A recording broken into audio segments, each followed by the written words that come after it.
बहुत अहम गिरफ्तारियां हुई हैं। ऑपोजिशन की दूसरी बड़ी जमात पीपल्स पार्टी के 2 अहम रहनुमाओं को आज गिरफ्तार कर लिया गया। साथ ही जाली अकाउंट्स केस से जुड़े एक सरकारी अफसर को भी नैब ने आज गिरफ्तार कर लिया। पीपल्स पार्टी के रहनुमा और साबिक ऑपोजिशन लीडर खुर्शीद शाह की गिरफ्तारी के बाद इस वक्त सूरत हाल यह है कि साबिका हुकूमत के दोनों वज़राए आज़म नवाज शरीफ और शाहिद खाकान अब्बासी गिरफ्तार हैं और आज नैब ने साबिका हुकूमत के ऑपोजिशन लीडर खुर्शीद शाह को भी गिरफ्तार कर लिया। इसी तरह मौजूदा हुकूमत के भी ऑपोजिशन लीडर शहबाज शरीफ गिरफ्तार हो चुके हैं, अब जमानत पर रिहा हैं। मौजूदा हुकूमत के वजीर आज़म इमरान खान को भी नैब इंक्वायरी का सामना है। बहरहाल नैब सक्खर और नैब रावलपिंडी ने आज पीपल्स पार्टी के रहनुमा और साबिक ऑपोजिशन लीडर खुर्शीद शाह को इस्लामाबाद से गिरफ्तार कर लिया। नैब एलामिये के मुताबिक नैब सक्खर ने खुर्शीद शाह को आमदनी से जायद असासों के केस में गिरफ्तार किया है। उन्हें रिमांड के लिए कल सक्खर की एहतसाब अदालत में पेश किया जाएगा। नैब ने 7 अगस्त को खुर्शीद शाह के खिलाफ इंक्वायरी की मंजूरी दी और फिर तकरीबन 40 दिन के बाद आज उन्हें गिरफ्तार कर लिया।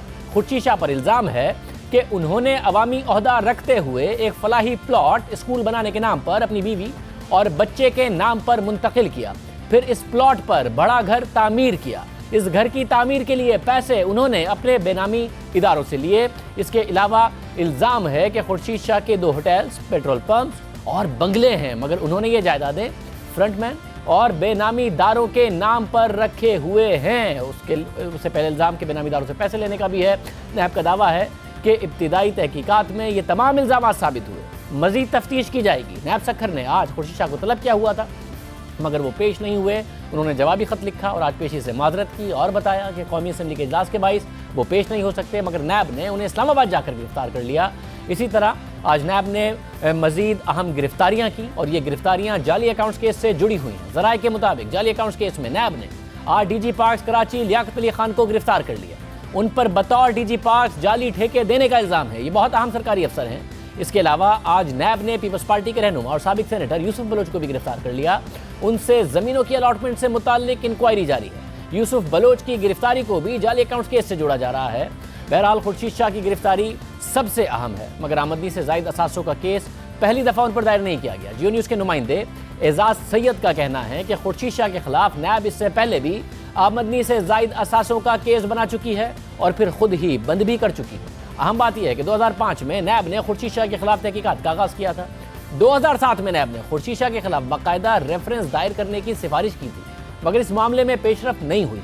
फिर नैब ने 2008 में इस केस की दोबारा तहकीकात की, फिर यह सिफारिश की कि इस केस में खातिर ख्वाह सबूत मौजूद हैं कि मुलजिम के खिलाफ मुकदमा बनाया जाए, लेकिन खुर्शीद शाह के खिलाफ रेफरेंस दायर नहीं हो सका। इसके बाद मार्च 2012 में नैब के इसी तहकीकाती अफसर ने, जिन्होंने पहले 2 दफ़ा रेफरेंस दायर करने की सिफारिश की थी, उन्होंने अदम सबूतों की बुनियाद पर केस बंद करने की सिफारिश कर दी, मगर कराची की एहतसाब अदालत ने यह दरख्वास्त मुस्तरद कर दी और कहा कि नैब 30 दिनों में खुर्शीद शाह के खिलाफ रेफरेंस दायर करे। बाद में खुर्शीद शाह ने एहतसाब अदालत के इस फैसले को सिंध हाई कोर्ट में चैलेंज किया और सिंध हाई कोर्ट ने एहतसाब अदालत के फैसले को कलअदम करार दिया। और ये अहम मामला है कि हुकूमत बार बार ये कहती है कि अपोजिशन उसे ब्लैकमेल कर रही है और चाहती है कि हुकूमत उसे NRO दे दे, जबकि अपोजिशन का इल्ज़ाम है कि हुकूमत और नैब का गठजोड़ है, नैब इस्तेमाल हो रही है, मगर हुकूमत यह समझती है कि अपोजिशन हुकूमत को ब्लैकमेल कर रही है।